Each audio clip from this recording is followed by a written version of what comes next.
leading this conversation about moving towards better leadership, thinking about compassion and belonging within our approach to exercising leadership.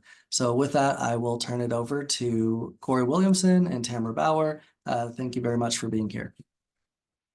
Thank you, Mac. Hello, everyone. Good to see everyone on this beautiful Thursday afternoon.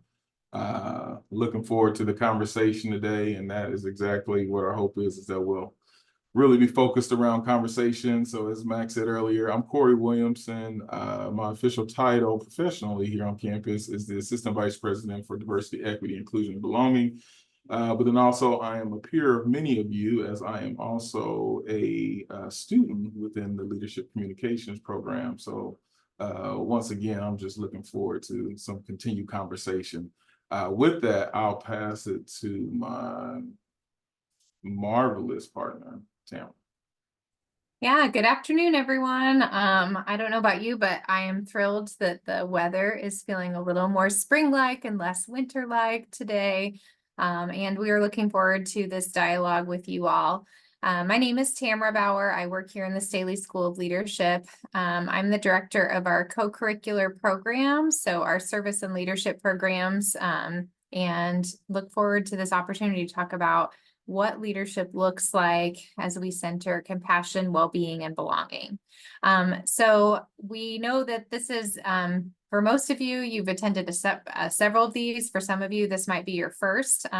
Know that our job is to give you some ideas and some thought pieces, and then we're going to ask you all to share and respond to how it applies to your life or questions or thoughts that are arising throughout. So if you have the opportunity to turn your video on, I think that helps make it feel more conversational, even through Zoom. But we also understand if that's not a possibility, we'll use the chat function throughout, and we will also be in breakout rooms 3 or 4 times, depending on how things go throughout the session. So if there's anything that we can do to make this experience more engaging, or if there's something that we can do to help clarify, please feel free to raise your hand or to share in the chat, and we'll look forward to the opportunity to connect. So with that, a wise mentor of mine who taught me a lot about leadership shared that a meeting doesn't really begin until everyone hears their own voices. And when I think about the practice of leadership, this is one practice that I've been able to put into place as we think about why we all come together. It can be really easy to rely on authority or the person in charge to just, control the temperature of the room, so to speak. But we know that our engagement can be really powerful. And today we're going to ask us to engage in some practices that I think go beyond the surface level of interacting and engaging with people.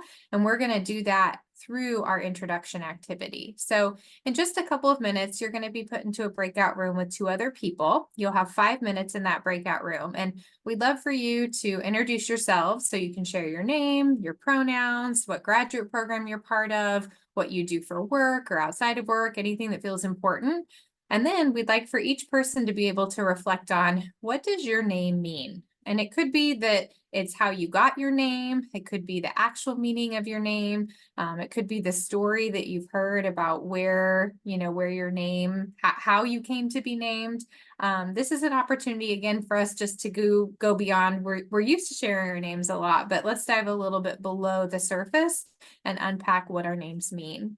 So the story of my name is that my parents had another name for me, and it was actually Gertrude, which I have 3 kids right now, and they think it's hilarious. So when they're trying to poke fun at me now, they call me Gertie. But Gertrude was almost my name, but then they saw a name on a check that was Tamara, and they really liked that. So they shifted their name. So it wasn't a lot of sentimental meaning, but what I found is that over the time when I, go to different stores or whatnot, and I look at naming things, that Tamara means palm tree, which is also a symbol of peace. And so I like to embody what that means for me. Corey, do you want to share the meaning of your name? Yeah, so once again, I'm not sure that there was a whole lot of sentimental thought put into my naming, but I really got interested in the meaning of my name when I was having my first child and I was considering naming him a junior. So I want to make sure I was not one in a positive direction. And so as I review that, my name is a reference to the space between two mountains. And so it's like a valley, or I would refer to it as a place of peace. And so really kind of speaks to just some of my demeanor as it relates to kind of calm, peaceful, laid back. So yeah, my name is considered the space between two mountains. All right, so with that, I'm going to stop sharing our screen and Mac will put us into some breakout rooms for 5 minutes. And again, we encourage you to use this as a chance to dig a little bit deeper beyond just what we know, but a little bit more behind our conversation. So feel free to use the rest of the time. If you answer these questions in enough time, then just spend some time in community getting to know each other.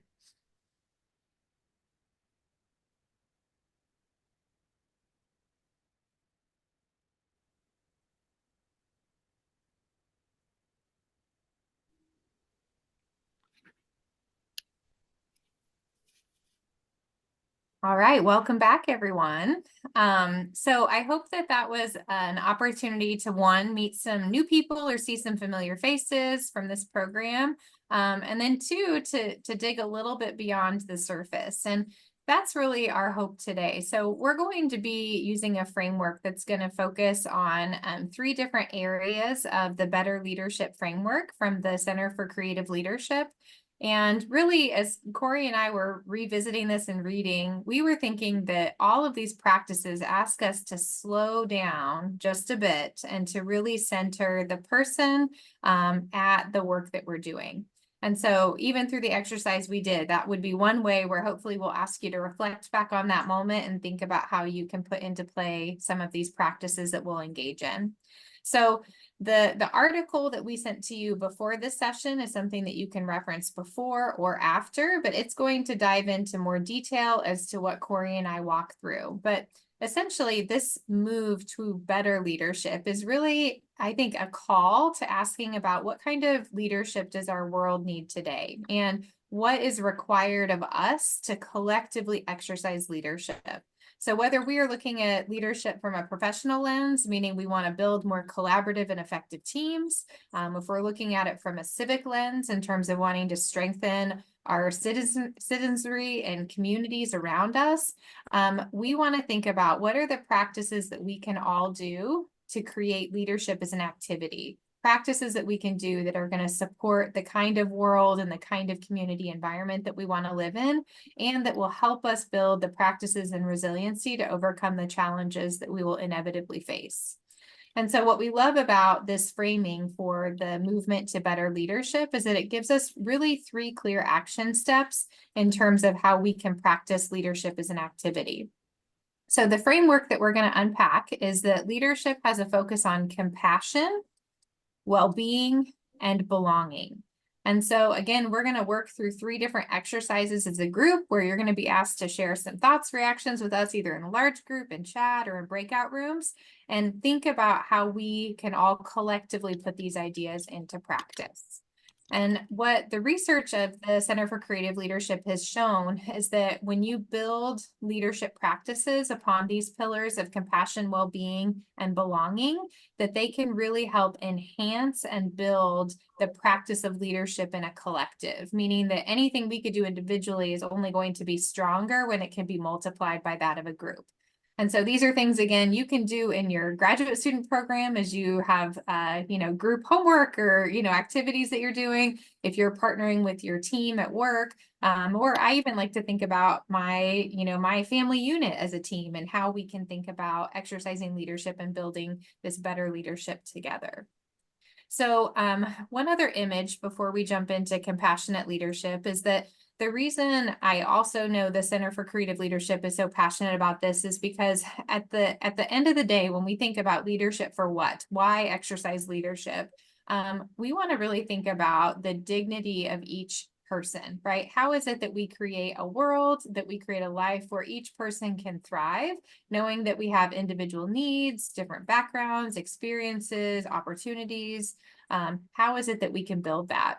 And so in order to really center things like belonging, we have to pay attention to issues of inclusion, of equity, of diversity.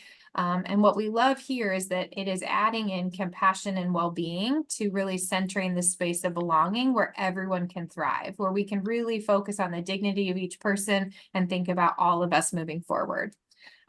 The other spoiler is that this is always a journey, right? We're never going to have arrived. It's not like we're ever going to fix anything or there's this final goal, but instead we're working on centering belonging, well-being, and compassion, which also brings in more equity, more inclusion, and celebrating diversity along the way.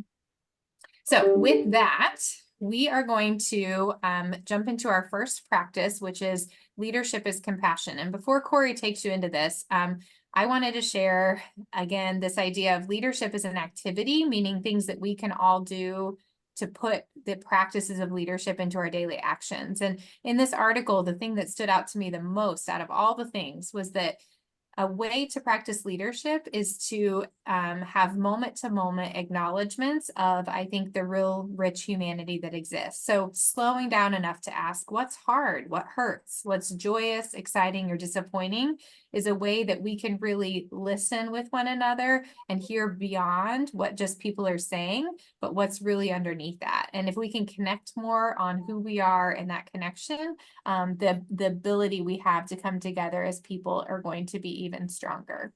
So with that, Corey, tell us about compassionate leadership. Very good, very good. So as we think about compassion or compassionate leadership, right, it's a form of leadership. We think about it from the standpoint of action, right? So as we think about compassion and this action towards, let's say, strengthening trust, right? Strengthening trust to enhance collaboration. So as we think about the roles that we occupy as leaders, trust is really what I would say. I think I've heard someone say that leadership or relationships can only go as far as the trust that exists. So trust builds collaboration. Also, compassionate leadership, it cultivates a culture of authenticity, right? So when we're compassionate as leaders, those that are part of our team or part of our group can show up as their authentic selves and don't have to hide any portion of themselves. And then as compassionate leaders, we listen empathetically. And by listening empathetically, that allows us to, that informs action. And so, whereas I think empathy is the ability to see the world through someone else's eyes, I believe it to be a journey, right? So we see the world through someone's eyes that then informs our next actions as leaders to be able to contribute or to support the teams that we're a part of. It also creates a grace-filled environment. When we lead with compassion, we lead with grace, and then leading with grace then allows for more cooperation. So we recognize that we all come to a space as imperfect beings, and we come to that space with that lens, and then with grace, then we identify opportunities to build that cooperation. So we can go to the next slide here. And so one of the key components of the material that we shared, because there's several action-oriented approaches to compassion, but we're going to kind of hone in on psychological safety, right? And so when we as leaders create a space that is safe, one of the first steps that we take is we establish group norms, right? So an example is when I have had an opportunity to join new organizations or be a part of a new team. One of the first things that I try to provide is a share my values, right? So I try to share my values first and let folks know maybe where I'm situated. But that's just a launching point, right? So when we come to spaces, we come with our values, but then we use our values then to create kind of a team norms or group norms for the team or values for the team, which may not always be specifically aligned to our specific values, but definitely as a collaborative group, we create that space where we have group norms. Secondly, then we think about it from standpoint is that we value others' experiences, right? So when we are part of a team or part of a group or part of an organization, when we listen to value those experiences, not to judge, or not to think about it from our paradigm, but to once again kind of take the empathetic perspective. And then as we learn about others' experiences, then we are more aware, right? So we're more aware of different biases and barriers that may exist for those around us. And then as a result of that, it opens up our lens and allows us to pay attention in a different way, in a way that we probably didn't have before. I mean, we once again live in a paradigm that may have various spots that I refer to as blind spots, but as we learn of other people's stories and other people's experiences, it expands our perspective. And that gives us the opportunity to become an ally for those that are part of our groups, or part of our teams, that are supporting the work or working together in what we're doing.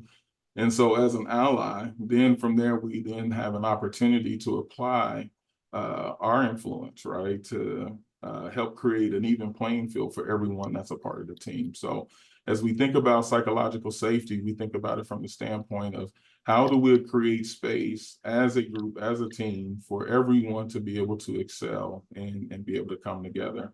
And so as we apply this, I'll go to the next slide here, as we apply this concept of influence. I love this visual that breaks down the idea of power and privilege. And so one of the ways that, well, first of all, when I see this image, I see something different every time I look at it. And so that's what I love about it.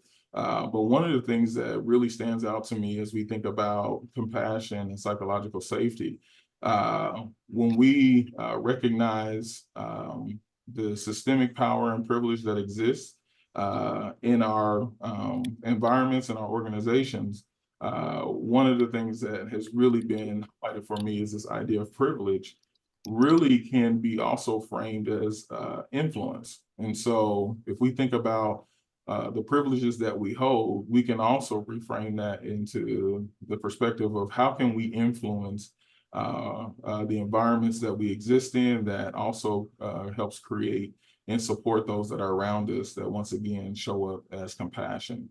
And so as I looked at this wheel, there's 12 categories here. And so I did an evaluation of the wheel for myself, and I looked at what were the spaces that I would necessarily, just based off of the category that I sit in, right, would hold a high level of power. And of the 12 components on this, or the 12 categories, I noticed that there were 7 areas where I could identify being in that core, that central circle.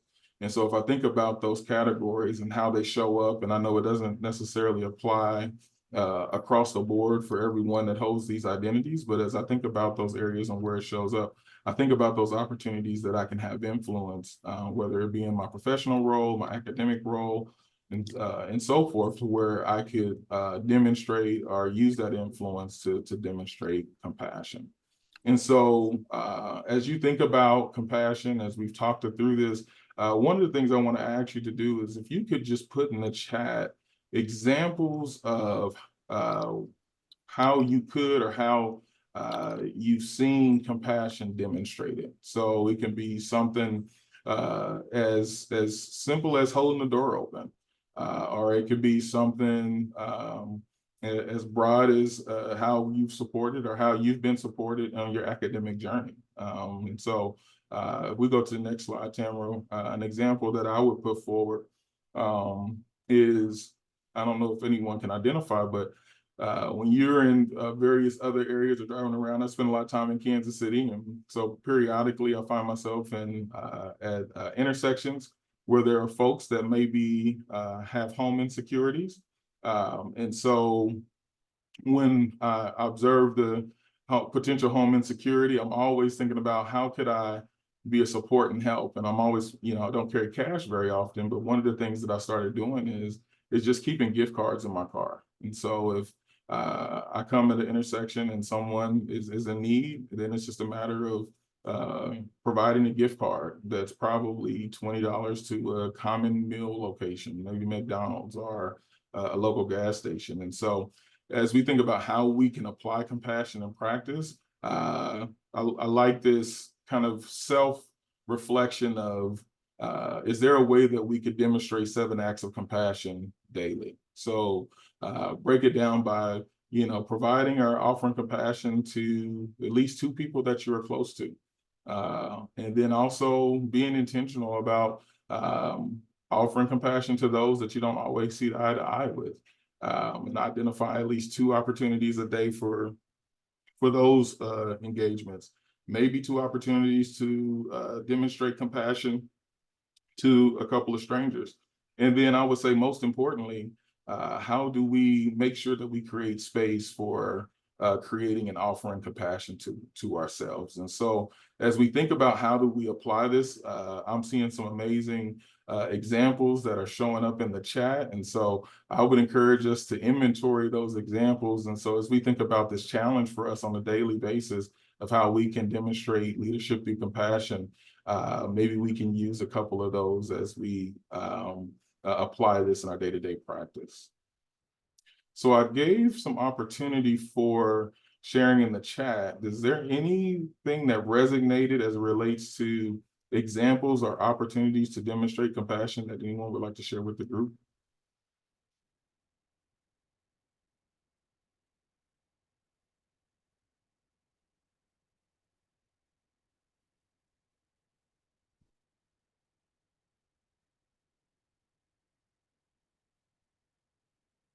Not just asking how are you doing, but really asking how are you doing. I love that. Anything out there? Perfect. Please, Tamara, feel free to move forward to the next slide. So as we talk about compassion, I'll transition over to well-being. Go ahead, Tamara. Yeah, so where we want to go from here is thinking, and I think as the article really talks about what we see as the practice of better leadership, it's not just doing any one of these singularly, but understanding kind of the interfold or the interconnectedness between compassion, well-being, and belonging. And so if we can really focus on compassion as that awareness of each other's conditions and having that genuine concern for each person and a willingness to take action, we can then think about where do we go from here and in what context. And the next context that we want to talk about is that related to well-being. So well-being is really a buzzword, and it has been, I would say, since pre-COVID. Certainly I took on a different meaning throughout the pandemic, but now has continued to surface as something that not only is important for employers or places of employment, but also as practices of leadership.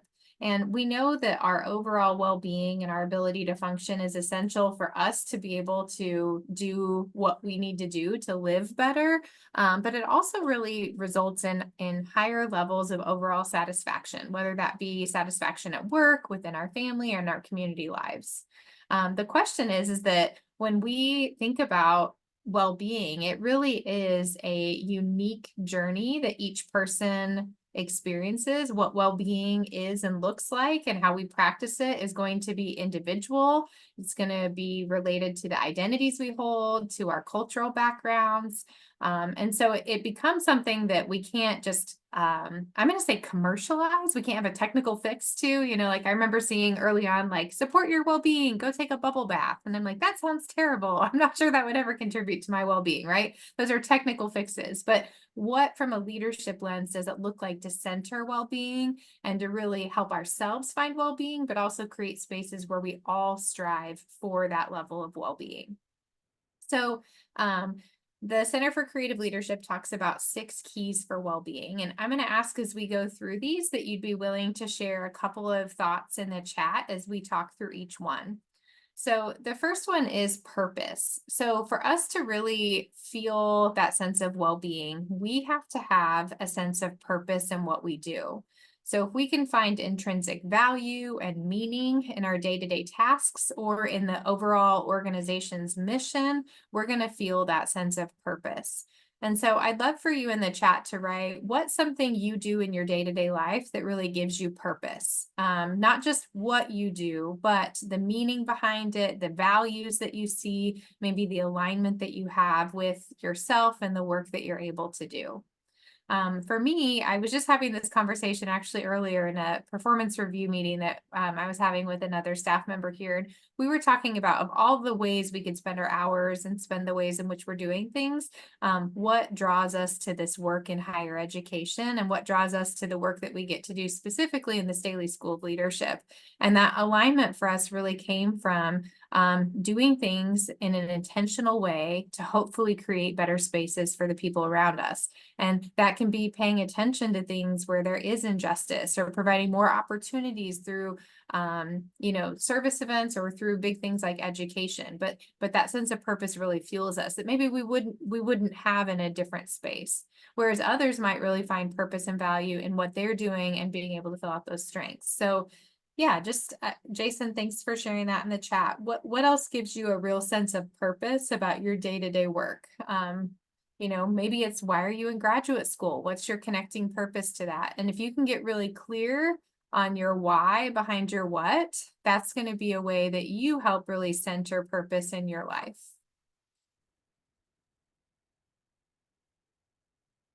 I'll give you a minute to be able to think and share that in the chat.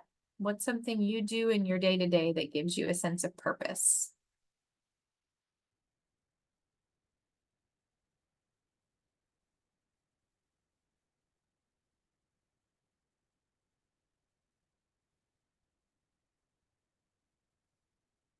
Now, I know you all just got out of a coaching session for the last Grad Edge session. So if I was in my coaching mode, I would say, Bridget, I love that you said feed the dog. I would also say I get a good sense of, well, I would just say snuggling with my dog. Feeding isn't the thing, but why, right? Like what about being with your dog brings you a sense of purpose? Corey, when you're talking about connecting students, who need support, why and what is that?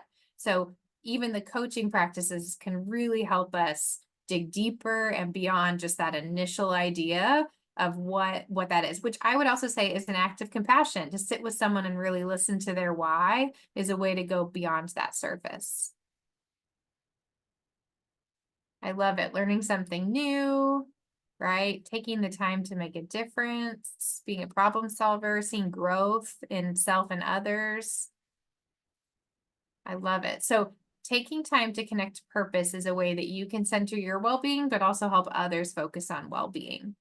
So the next key to well-being is about growth. So not only do we need purpose, but we also crave challenge. So we need to be able to feel like what we're doing is contributing to something, but we need to do that in a growth-oriented way.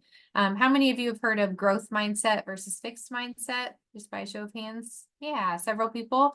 So this concept of growth mindset is that I have the ability to be able to be flexible and open to doing new things. So instead of saying like, I'm not good at math or I can't ever be a blah, blah, blah, blah, blah, I might say I have a growth mindset that I'm willing to try. I'm willing to experiment. I'm willing to do things. I don't see myself as a fixed person who can or can't or should or shouldn't do these things.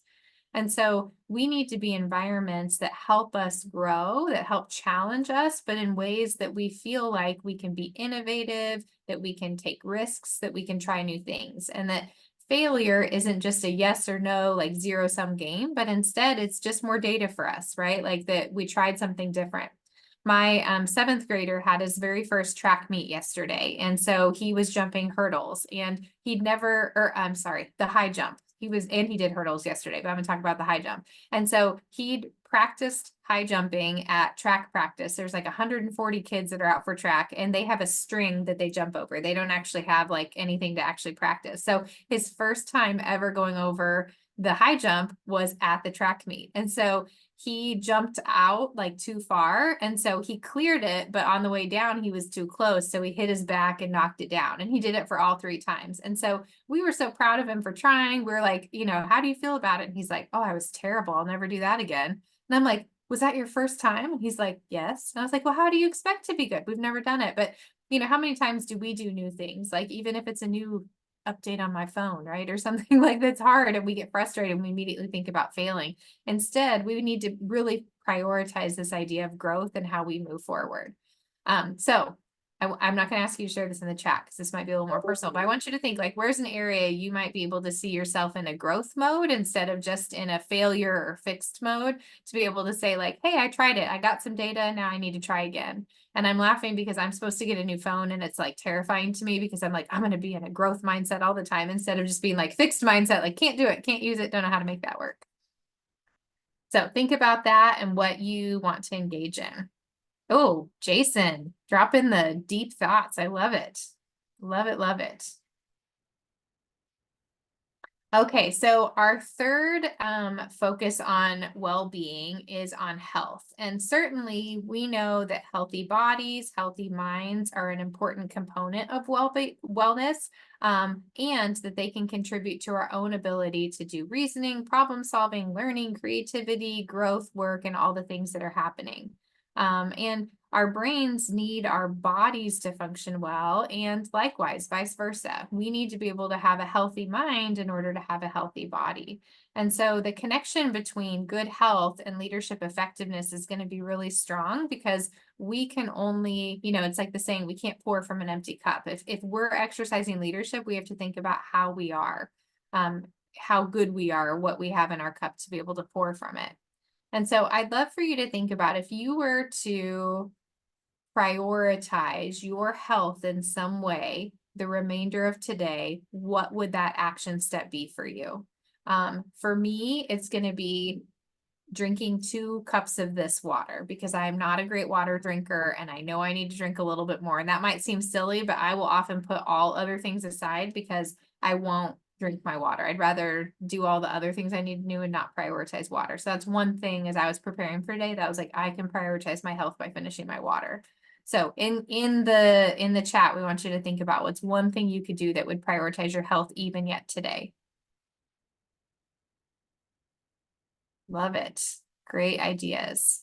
Make sure you commit to going to the gym, take a little rest or a nap time. This can be as simple as taking a quick walk outside for a meeting or just taking a breath outside for in between some meetings or homework so that you feel like you can prioritize that. Sophia, relationships. I love it. Talking to your friends. That is one of the best things we can do for our physical health, not only our mental health. Eating, Emmanuel. Are you going to cook for me? No, I'm just teasing. What would you make for dinner? You'll have to tell us. So again, health is a significant component to that well-being. Number 4, when it comes to a key for well-being is agency. So when I say agency, I'm talking about our own sense of control instead of feeling like we're externally controlled, right? So sometimes I feel like my calendar has me, not that I've made my calendar, right? Or I might feel like every other stressful life event is dictating my well-being rather than me feeling like I have some ability to respond and control. And so if we can really slow down a little bit and think about how we can live in intention when we're at work, when we're at home, if we're facing these challenging situations, we want to feel like we have a say in the things that are happening to us, not just that we're constantly picking up the pieces or feeling like we're out of control. And so how can we start having that sense of agency? How is it that we can better feel like we're in control? Well, I think connecting back to our purpose, our why, can be one way we slow down enough to be like, hey, I'm doing all these things. My calendar's filled up in this way or whatnot, but how do I slow down enough to be able to say, hey, what is my purpose? And are my actions helping me meet my purpose? So Bridget, yes, learning to say no, right? Sandra, learning to say no, right? So what do we need to say yes to? And in order to say yes to things, we need to learn what we need to be able to say no to. And so that agency is something that's really important. And in our work lives and in our school lives, right? Like we need to be able to have the agency to know, hey, here's the things that I can control, not just thinking about things being done to me. And that's an essential key to that well-being. Okay, the next one is connection. And when I think about connection, you've already all talked about this a lot, is that we have to connect with one another and we have to do it in a culture of acceptance, of respect, and in that authenticity. So it's not enough, again, just to say a quick, hi, how are you? But to really dive beyond to feel like we have those connections. And we hope that you got a little bit of practice today, just connecting with others in a more meaningful way, in our first breakout room than we have before. And so how do we slow down enough? How do we acknowledge the many identities we hold, the roles that we play, the experiences that we've had, so that we don't just feel like we're here, we're a number in a, kind of a long reel of things, but instead we get to really slow down.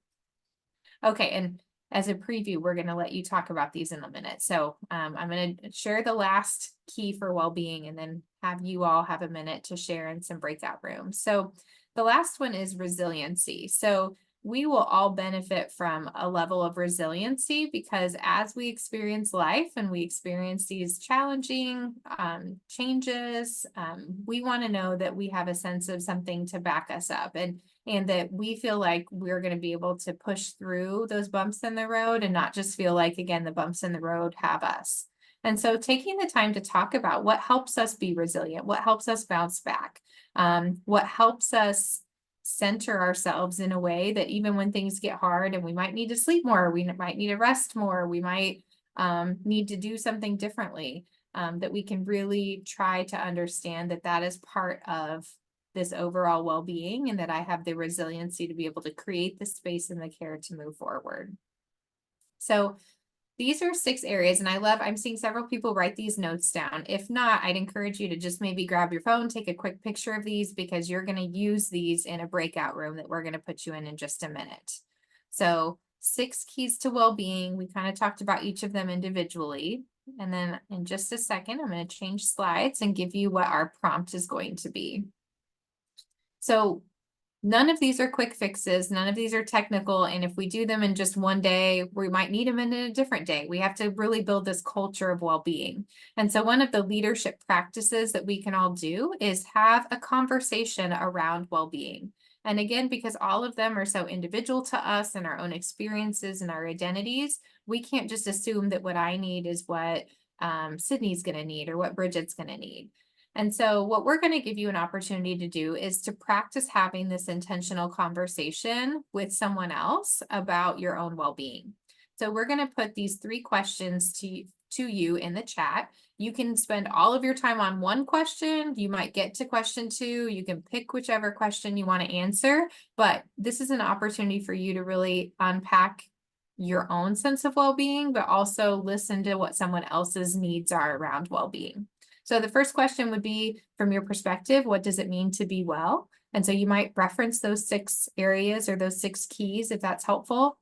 Are there some parts of your job? And when I say job, I mean, we have lots of jobs in life, right? Lots of roles. Like I have a job to be a mom. I have a job at my Staley school. I'm also a student, like Corey mentioned, right? Like you can pick whatever job you want to.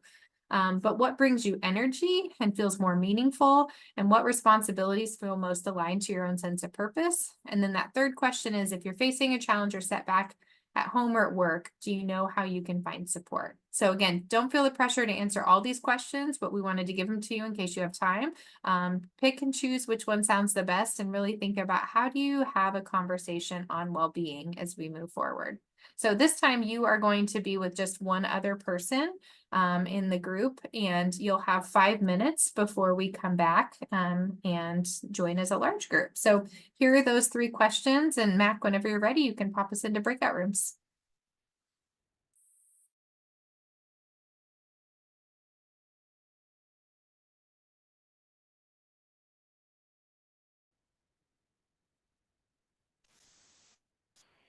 All right, welcome back.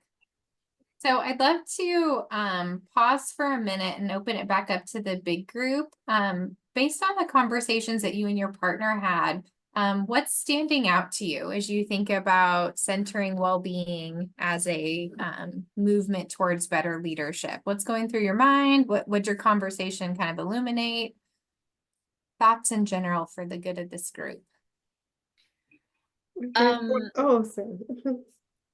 How about Yomi and then Juan, okay? Okay. In our home group, what we talked about is about health. When you're talking about well-being, our health is number 1. When you are healthy mentally, you'll be able to do other things like purpose, everything, every other thing will fall in place. If you are well, that you know that my mental health, physical health, you are healthy, then other things will fall in place. You'll be able to think positively. You'll be able to think about, oh, what's my purpose? Who do I need to connect with? Who do I need to talk to? Who do I need to call and all that? So health was our number one keys to well-being. Thank you. Yeah, thanks for sharing. You know, and one of the things that they say is that when any one area of our well-being is off, it like impacts the other areas of well-being. And so to me, it was been really nice to have a framework and language that I can say like, "Ooh, my purpose is really off this week. I haven't really connected to purpose." And that might feel while I'm like a little more tiltering, but just by being able to talk about it and remind myself of, it's one way we can do that. So if health is the piece of that, how do you center health in a way that then will impact your other areas of well-being? So thanks, Yomi. That's great. Juan, go ahead.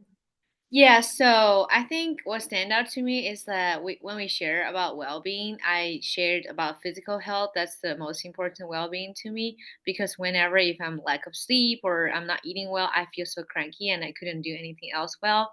And while at the same time, Sophia shared that mental health and the emotional support is the point that's more standing out to her. It's like really important to her. If the mental well-being is not good or the emotional support is not enough, he would feel like not motivated to do anything else. So the priority of different aspects of well-being are so different. That's really standing out to me. I think Bridget and I kind of talked a little bit about number one and number two. And I think when we're thinking about like what it means to be well and like balancing, you know, your personal life, your job and everything and how each of those respectively looks well. We also kind of think about it in terms of being a leader and balancing that with like other things that you are within a workplace. And so I think it's all about just finding a good balance and not throwing, you know, too much effort into one area, but maybe lacking in another. And I think that just relates to leadership in general and how like when you're a leader, don't forget, you know, like there's so many aspects to it. And I know kind of like in the book and the reading that we've been doing, there's a lot to kind of understanding yourself as a leader. And so just kind of reflecting on that too. I love that.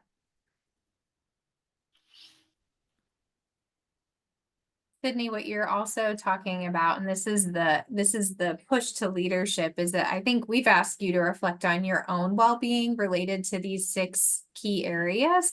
And the practice of leadership is surfacing this conversation in the communities that you're part of, right? So I think first we need to learn and understand it with self, but we also then want to create spaces where we can talk about well-being and center these different areas of well-being in our workplaces, in our, you know, grad student cohort, in our families, and that the practice of leadership around well-being is to begin these dialogues to say, how do we center these different parts so that we feel like we can all thrive and we all have that focus on well-being. And so understanding our own needs around well-being, I think is certainly important because again, we project or we, you know, bring our own sense of well-being or lack of well-being into others, but how is it then that we cultivate and invite in environments where we can focus on well-being with others around us? All right, so with that, we're going to shift to belonging, which I think has a very direct tie to well-being and how we focus on well-being through the lens of belonging. So with that, before we put that up, I'm sorry, Tamara, not just for a second, just because I think there's been some great insights and observations shared. I'm interested, you know, before we transition to belonging, I would love to hear your thoughts about the intersection between well-being and compassion, right? As we kind of see some of the overlay and as Tamara kind of talked about, as we transition into well-being, that there you will see some overlap. What's some of the overlap that we've observed up to this point?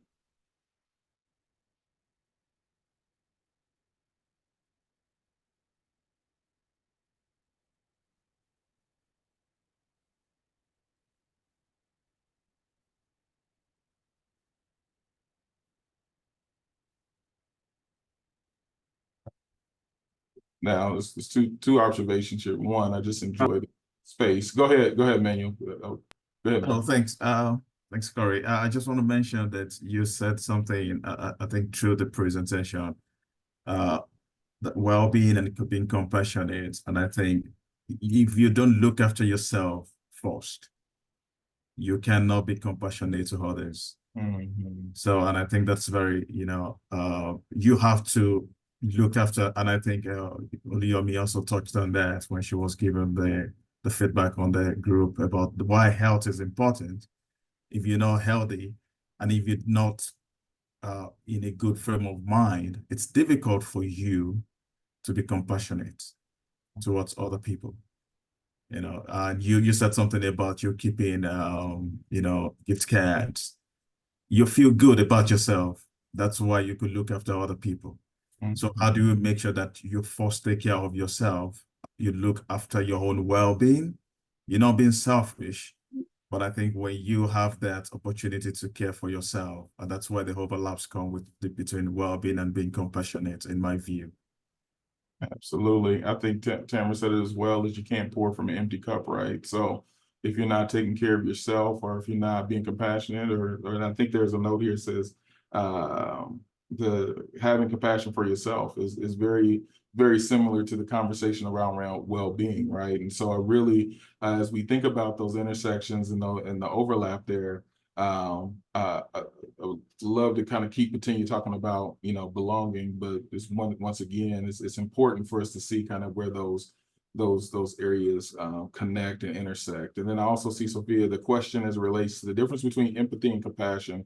And thank you, because I entered this conversation as we're prepared with that same question, right? What's the difference between empathy and compassion?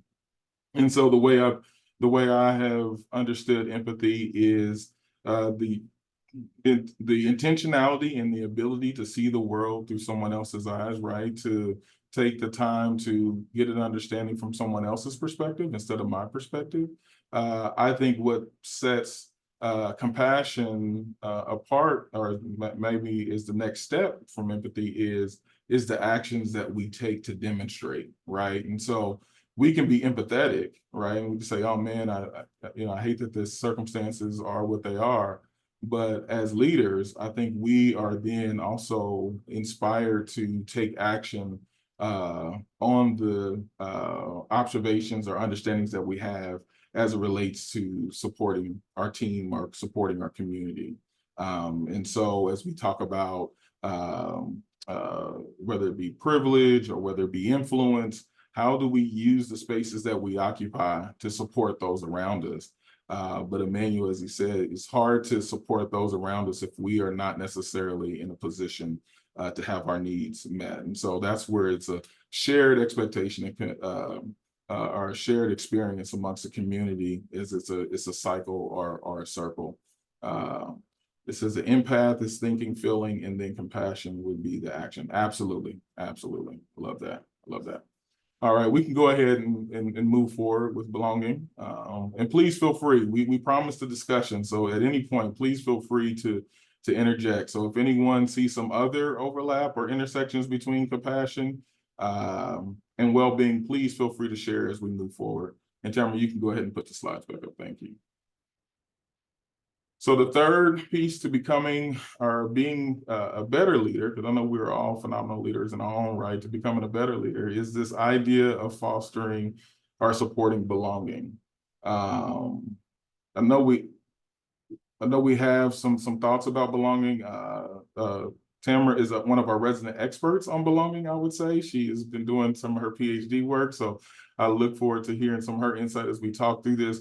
But please feel free to put in the chat as we're thinking through this, as how do you conceptualize and understand belonging? So I know we have some words on the slides, but I will be interested in some thoughts around belonging as we move forward. And so as we talk about it, or at least as I'm framing it here, we talk about it from the belief that we're connected, that we're supported, that we're respected, right? And so it's our belief, it's how we understand the environments that we're in, it's how we connect to the environments that we're in. So belonging is critical to creating that culture of equity, diversity, and inclusion, right? So it's, equity is the idea of creating opportunity or creating a somewhat of an equal playing field. Diversity really talks about how the various identities that show up in the space, and inclusion is really this idea of being invited or being a part. But I would say belonging is that next step of believing that, yes, I am a part of the community. I'm a part of my college. I am a part of the K-State experience. I helped create the K-State experience, and in our various organizations. As we think about belonging, belonging plays a critical role in our performance, and how we persist through challenges. When we feel like we belong in the communities that we exist in, because challenges are inevitable, right? It's the matter of how do we show up in those challenges. And when we feel like we're part of the community, we feel like we're part of the environment, then we show up in a different way. And so the perception of belonging, or maybe even more importantly, maybe the perception of the lack of belonging, is one of our strongest predictors of turnover, right? Or of transitioning out, or stopping out sometimes, right? When we think about being a part of a program, I don't want to make any assumptions, but I would like to believe that we've probably all been a part of an organization, a group, where we just really thought, it's like, you know what, I don't know that I belong here. And then that's where we begin to question, right? You know, do I stay? Do I go? How do I show up in the space? Am I just really focused on me inwardly, or do I focus on the broader needs of the community? Once again, going back to Emmanuel's point, the idea that it's really hard to focus on other folks' needs when my needs aren't met, or when I don't feel connected to my environment. And so we'll go to the next slide here. And so once again, as we think about one of the opportunities or ways to kind of think about belonging is this idea of cultural humility. As leaders, how do we demonstrate cultural humility? When I came back to K-State, I was an alum, and I came back to take on a role here at the university. One of the things that I came and I talked about was this idea of cultural intelligence, right? And cultural intelligence is understanding and knowing about the cultures that we interact with on a daily basis. And I thought that was a very strong frame for how we think about how we show up in our communities. But as I think about, once again, this is a journey, right? So as we think about the journey of how we understand our environments and our world, I think this idea of cultural intelligence is that next step forward, because I'm not sure that we ever get to a point that we have full intelligence or full competence of all of the identities or all of the representations of those that are in our teams or are part of our group. But we can always demonstrate a sense of humility, right? We can be humble. And so what does that mean? Humility is a continual learning process, right? It's being intentional. It's the investment in mutual relationships. It's really a state of always being in a place of learning, but never in a place of feeling like you know, right? It's like, well, I have a best friend, or I have someone that that has told me all about a particular experience that they had, and so therefore they feel like they know, or better yet, because I am a particular identity, I know all about that particular identity. No, I think it's cultural humility helps us to position ourselves in a space of continual learning. There's always something to take in from those that we have an opportunity to be in relationship with. It's this concept of critical feeling alongside critical thinking, right? So if we start looking at intersections, critical feeling, I think may be another way to talk about empathy, right? So how do we empathize with those around us? How do we critically feel the things that are needed, or the needs of those around us?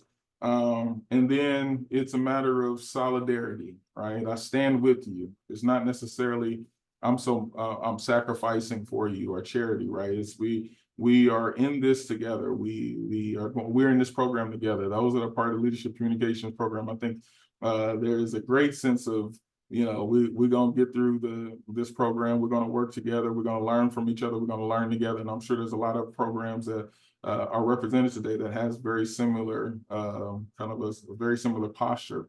And so as we talk about cultural humility, I think the best way to really engage cultural humility is to actually experience it and do it. And so we are going to do one more breakout session But this is going to come with a little bit more guidance. And so if we go to the next slide here, we're going to put some cultural humility into practice. And so we're going to spend some time doing some reflective storytelling where we are intentionally doing perspective taking. So how we're going to set this up is everyone's going to break out in groups of 2 again.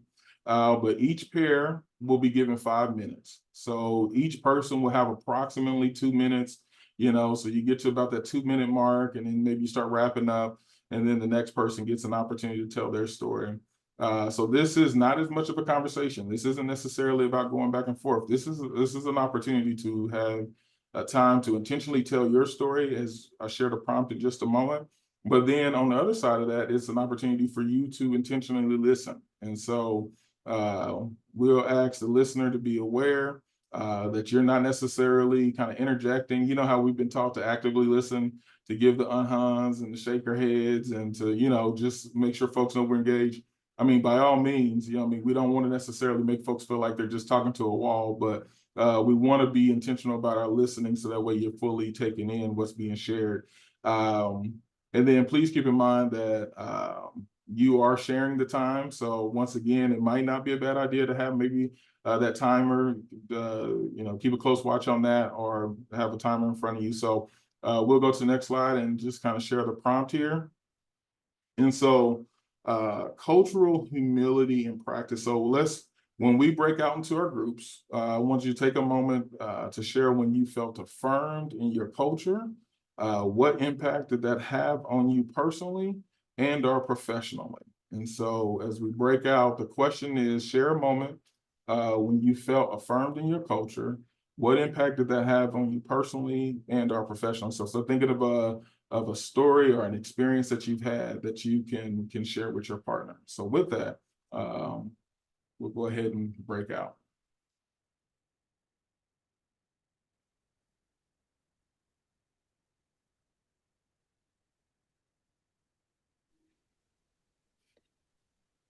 All right, welcome back, everyone. Welcome back. So I hope the time was plentiful and everyone had an opportunity to share their story. And so I think where I want to start is, and I'm just going to open it up for anyone. What did it feel like to share your story? Like what was that experience like for you?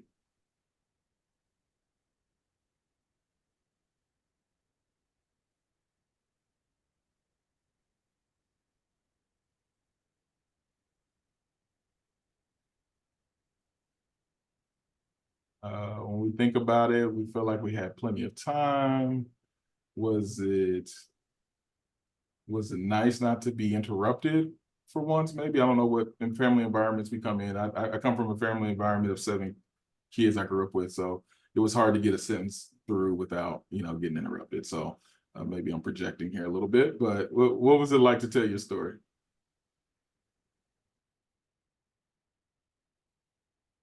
I can kind of go. I think for me, it was nice. I was partnered up with Jason and we had completely different experiences, but a very kind of similar feel for what we kind of shared. And so it was kind of nice to just take time to listen to someone else as well. But yeah. Ooh, thank you. Other thoughts? Well, what was it like to share to share your experience?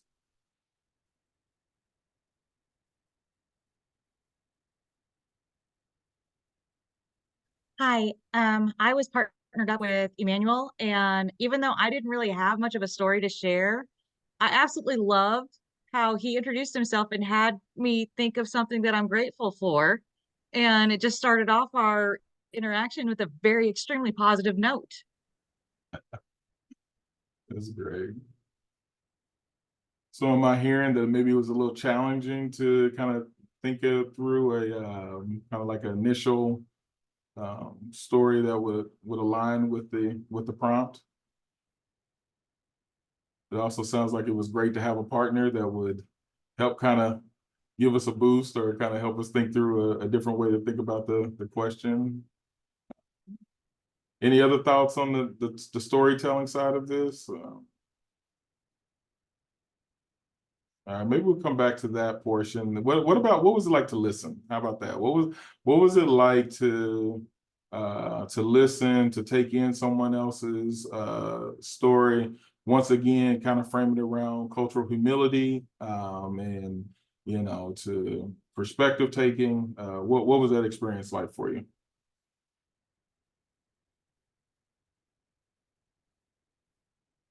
I'll jump in. And thank you, Sandra. I think Sandra also made it a little bit comfortable for me, so I'm not going to take the whole credit, Sandra. Sandra was giving me a platform where you could see the connection was there. She was listening, and it was intentional. I could see from the expression on her face. So although I was on the other side, I was doing the talking and I was trying to provide the background of cultural humility.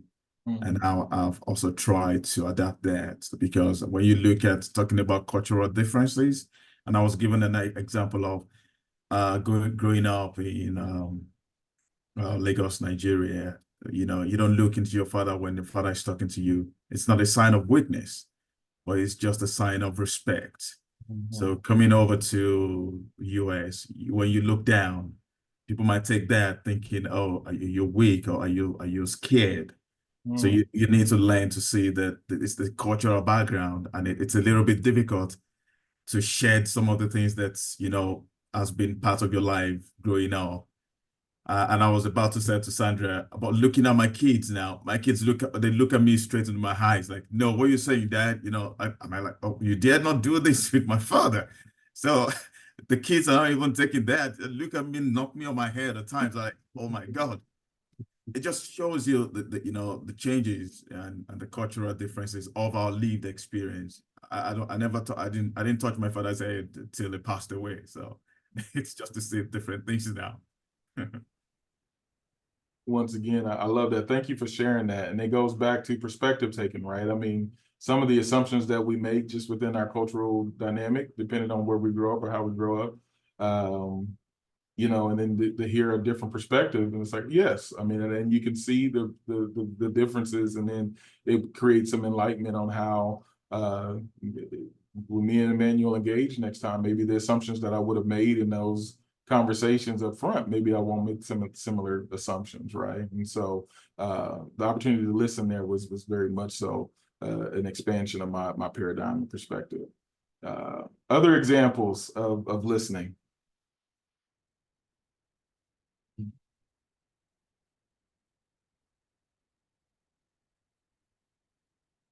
I'm gonna go for one more, only because I know half the people in this group, and I know half the people in this group are not shy at all about sharing their thoughts. So I know that for sure. So I'm gonna give one more opportunity. Once again, thinking about it from perspective taking, even if you think about it from how you would apply this, right, in your community, in your work dynamic, perspective taking, intentional listening. Do we find intentional listening hard? Maybe is that is that a challenge? Very good.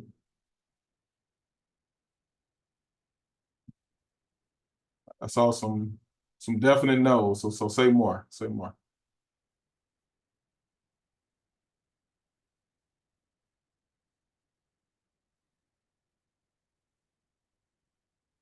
I think when someone's intentionally listening and or paying attention to what we're saying, the focus is on that interaction, that sending and receiving message. I don't think that's hard at all when we set the intention to actually do that.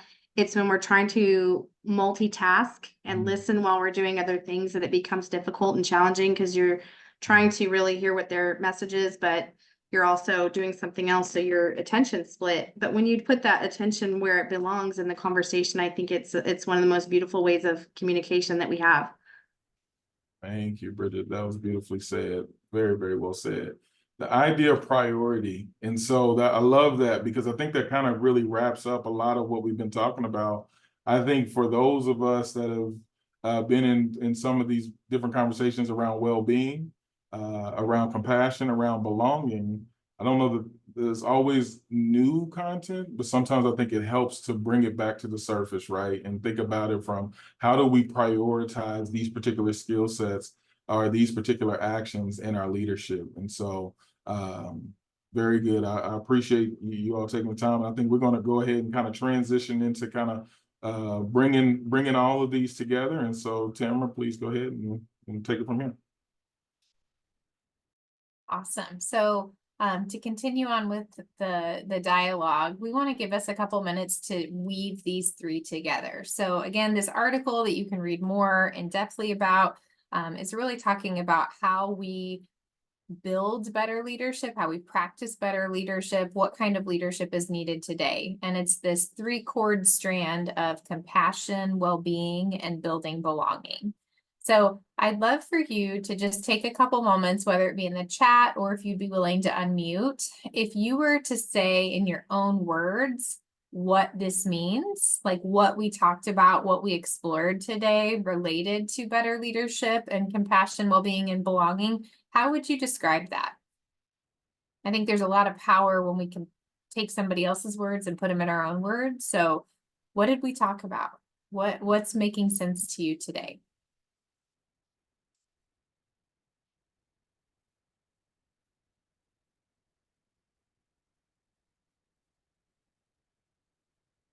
I think that when we look at each other, what we have more in common and what we have different, it shortens that distance between people. And we all want the same things, and we start looking through that lens and treat others as we want to be treated. I think it kind of blends well into these three concepts and just realize we have more in common and we have different, and that's that bridge. Yeah, look for that commonality or look for the shared humanity, right, of that experience. I love it. I kind of take this all as be kind to each other and be kind to yourself. That's really what compassion is. It's being kind, and like Jason said, treat others like how you would want to be treated. Yeah, once I was also challenged with this idea of like treating others how you want to be treated, because that might take my lens and then look at it through that lens. And so they call that like the golden rule, right? I don't know if you all have ever heard that raised a bar to the platinum rule, which is thinking about treat others how they want to be treated rather than like how you want to be treated. And so that's just a thought piece that someone once used and challenged me to think about with that lens. But what you're getting at, the heart of it is, I think that in order for us to center some of the challenges that we're trying to overcome, or being in the workplaces, or, building the kind of community places we want to be, is we have to center people at that. And we have to really pause and listen deeply enough to understand where they're coming from a compassionate well-being and belonging point of view, as well as our own need for that. I love all the things you're sharing here. I think are just so powerful. When I was thinking about how I would answer this question, like the what is like, Tamara, slow down. Like you just get to go in, like slow down, see people, and take the time to really digest. Am I being compassionate? How do I focus on well-being? How do I focus on building belonging? And to be able to do that. Okay, so you've said it in your own words. Now I want you to do the so what? Why does this matter? Like, where would you use something like this? In what way does this impact your day to day, your week, your actions? Like, why does this matter? So again, you can unmute or you can share it in the chat, but so what?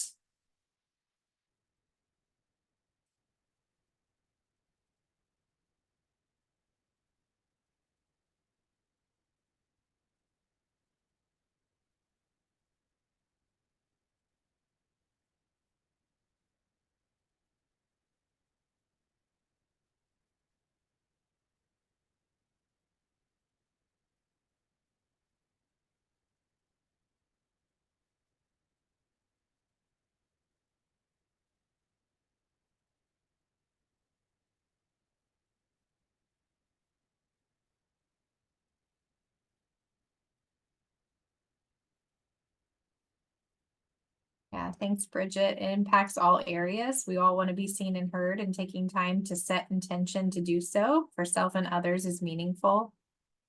Oh yeah, so many good things here. Sandra talks about compassionate leaders are able to lead effectively due to their connectedness with others, in my experience, and used every single day. Interactions between coworkers, strangers, family alike.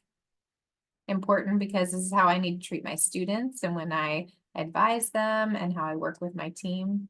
Just earlier today, I don't know if you all think about this, but sometimes I feel like my family is what gets the last of me, not the best of me. And so how do I pause and do this work in all aspects of my life? I love it. Okay, so our last question for you to reflect on is now what? And this is where we want you to come up with, I don't know if you remember in the beginning, but we talked about moment to moment acknowledgement is how you practice compassionate well-being and belonging leadership. And so what's a moment to moment action that you could take yet today that you think might center compassion, well-being, or belonging in a more intentional or explicit way than maybe you would have done it before this presentation? So we'd love for each person on this Zoom to be able to share what's one small action step today that you might be able to do that centers this work.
Okay, and I'm sure that you're either jotting these down on your own or they're still coming through in the chat, but just for the sake of time, we're going to move to our last slide here, which Corey is going to take over, but I just want to say a quick thank you for your engagement and your participation and also allowing me the space then to think about how I dive into these practices in more intentional ways. So Corey, close us out. All right, my first muted conversation today, so great. So thanks everyone again for taking the time. As we think about those actions, right? I mean, we think about it on the individual level. Now we're going to think about it on the system and institutional level as it relates to the community that we're all a part of, as it relates to our campus community, our university community, our college. And so there's several opportunities to engage these practices, particularly as leaders on our campus. And so one of those would be the Truth, Racial Healing, and Transformation Campus Center work that really focuses on acknowledging the full narrative of all identities. It really focuses on the idea of building relationships, and it also focuses on the well-being, which we've already talked about. And so there are opportunities that are coming forward that you will start seeing some information about community healing hubs, where we come in and we really do some more of that cultural humility work of sitting down across from another individual, looking them in the eye in person or virtually, and just talking through our stories and our experiences and how we bring those experiences to our environments. Also, we have Wildcat Dialogues, which is a first year experience program where we bring our students in and really give them practice into some of that narrative sharing, storytelling around their broader identities, and have an opportunity to listen and take perspective.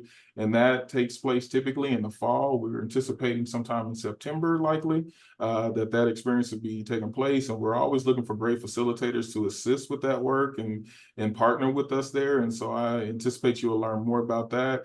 And then also on a more ongoing perspective, Cats Connect is another opportunity that is provided for us to come together in communities and have intentional touch points. That's not just a one-time, but over a series of, I want to say 6 weeks, if I'm not mistaken, or 6 experiences where we get an opportunity to build authentic, real, true relationships with each other based on our class, whether it's your undergrad or a grad student or a faculty or administrator. And so really those are ways that we can continue the work of practicing compassion, well-being, and fostering belonging. And so I'm looking forward to seeing you in a variety of spaces, including class and some of these other areas.